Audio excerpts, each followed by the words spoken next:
Bom, primeiro externar o privilégio de poder estar aqui com todos vocês, um seleto auditório. O que vocês vão ouvir agora é uma visão totalmente diferente do que vocês têm visto ao longo desse tempo em que se faz a campanha presidencial.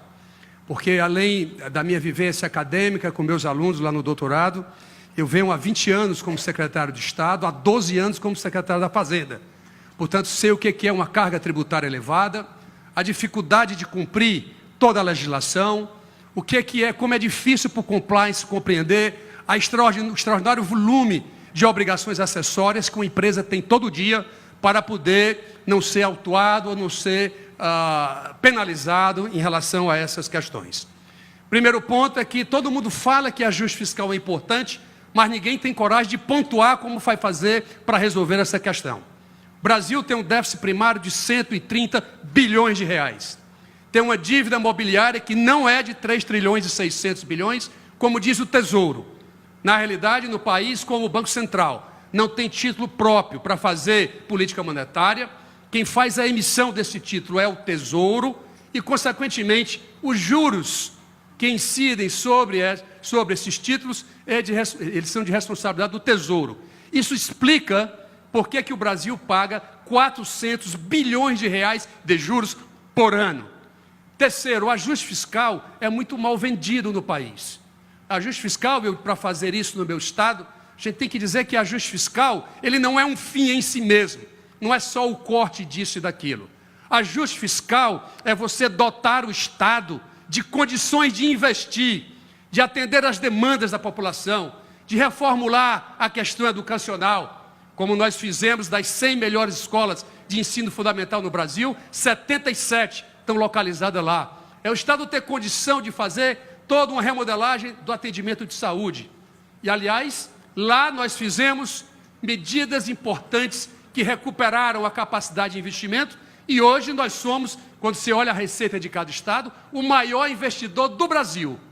Aqui no país se faz uma PEC dos gastos, colocando dentro dos gastos investimentos. Só para quem não é da área faz um negócio desse.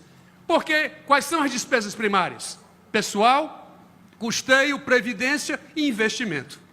Em 2016, o Brasil aprovou 56 bilhões de reais de aumento de folha. E aumento de previdência acontecendo. Vocês sabem onde é que o Brasil está tentando fazer esse tal de ajuste da PEC dos gastos? No corte de investimentos. O Brasil tem hoje, em 2017, o menor volume de investimento sobre sua receita dos últimos 30 anos. Isso em função desse erro crasso que foi cometido. A nossa emenda constitucional dos gastos lá no meu estado, lá no Ceará, é para pessoal, custeio e previdência, ponto. Porque no Brasil, ano passado, poucas pessoas sabem, o gasto com o pessoal aumentou mais do que previdência. Repito, o gasto de pessoal no governo federal, no passado, aumentou mais do que a previdência. Os gestores, eles não têm coragem de enfrentar, muitas vezes, a demanda desenfreada do servidor público. E se esse controle não for feito centralizado dentro dessa estrutura, você não vai conseguir resolver o problema do país. Então, para resolver primário, nós temos que pontuar. E essa é a diferença que o presidente Ciro está tentando fazer. Discutir durante o período eleitoral exatamente o que é que vai ser feito, o que é que está sendo proposto para poder fazer essa correção. Então, estamos analisando tanto diminuição de impostos em algumas ações e fazendo elevação em outras, para poder tornar essa carga melhor distribuída.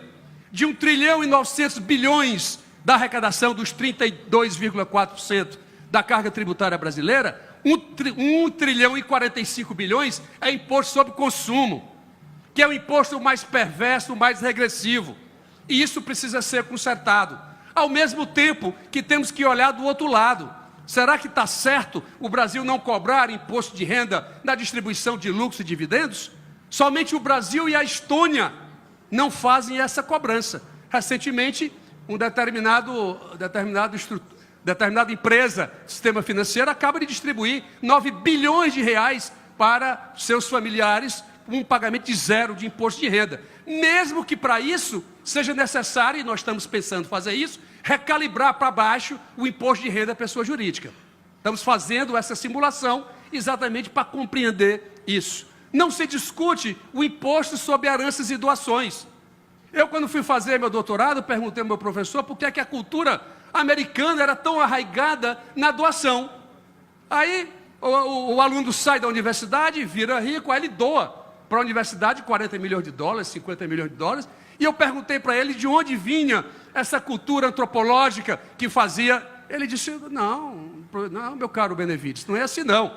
O problema é o seguinte, é que a maior alíquota de heranças nos Estados Unidos é 43%, quase metade. Se ele falecer, ele vai para o governo. Então, há um incentivo para que as pessoas em vida, em vez de ir para a sua herança, aqui, isso é um imposto estadual, a maior alíquota é 8%, e a maioria dos estados brasileiros cobram 4%.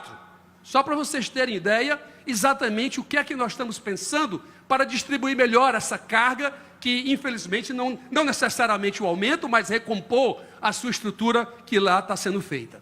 Isso no âmbito do serviço público. No âmbito privado, eu não sei qual é a dificuldade das pessoas entenderem como é que pode uma empresa ter uma rentabilidade inferior no seu negócio, vis-à-vis ao seu custo de captação, que ela recorre ao sistema financeiro. As empresas brasileiras, boa parte delas, não são tão capitalizadas, tem que recorrer ao sistema financeiro para financiar ou o seu início de atividade ou a sua expansão da sua atividade econômica. E aí como é que fica? Esse custo tão elevado, ele é incompatível com a rentabilidade do negócio. Isso vai dar problema.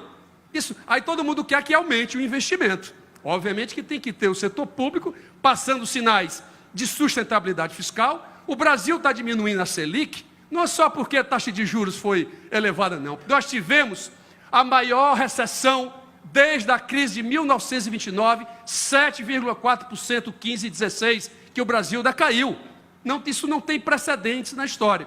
Você tem diminuição do PIB, diminuição do salário médio real, tudo isso puxa para baixo o nível de preços que aí estão efetivamente colocados. Então, se nós não discutirmos essa formação de juros livres dentro da economia brasileira, e aqui ninguém entende por que o compulsório de depósito à vista, que era até abril 45%, que agora veio para 25%, que é o maior do mundo.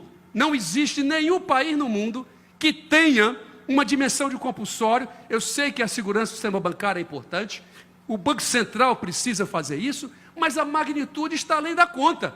Isso precisa ser melhor avaliada dentro da estrutura de gestão brasileira. E terceiro ponto, precisamos falar do setor público, setor privado, precisamos falar sobre gestão. As pessoas precisam compreender, precisamos falar sobre governança, instituição de regras para ocupar determinados cargos. Precisamos colocar metas em alguns locais, na educação, na saúde, o que quer que seja, colocar metas, inclusive, para obtenção de resultados. Lá no meu estado, se uma escola produz um IDEB, que é o melhor do Brasil, já vou terminar, ele recebe mais. Minha distribuição de ICMS depende do resultado na escola. Se ele tem melhor resultado, eu dou um centro de tecnologia. Se ele me dá resultado, eu dou 14º salário. Há todo um processo meritório estabelecido na gestão que a gente precisa trazer também para o governo federal para ver se altera toda a composição da maneira como é vista, como é feita, digo melhor, o governo federal. E por último, na reforma da Previdência, nós estamos simulando, nós temos aí 12 professores trabalhando dioturnamente, estamos propondo um sistema multipilar, para separar o que é o social de previdência, portanto de um salário mínimo somente. O segundo, mantendo o regime de repartição. No entanto, nós estamos tendo a coragem de rebaixar esse valor, que hoje é de 5.600, para aí 3 salários, 3,5. Estamos vendo para saber qual vai ser o custo de carregamento, ou seja, o custo de transição para o sistema de capitalização de contas individuais, e a partir daí fazer sim, público e privado, fazer o sistema de capitalização de contas individuais a partir desse valor. O governo federal errou gravemente, começou a fazer a reforma do setor privado, atacando o trabalhador rural, que está lá, que só trabalha 15 anos, 20 anos, exigindo 49 anos. Então nós estamos propondo, para terminar, Vera, já vou terminar, nós precisamos começar a tratar do servidor público, que ganha 40 mil reais, 35 mil, que ninguém tem coragem de falar do juiz, do promotor, querem começar por um segmento de muito menor poder aquisitivo, que nós vamos, durante a campanha eleitoral, nós vamos abordar tudo isso, para quando chegar na presidência, no primeiro mês, porque poder de aprovação no Congresso, o governante tem 8 meses, essa é a minha experiência. 8 meses ele consegue passar praticamente tudo. E é dentro desse processo que a gente quer criar as condições, os alicerces, para que a partir de lá essas reformulações possam ser aprovadas. Obrigada, professor.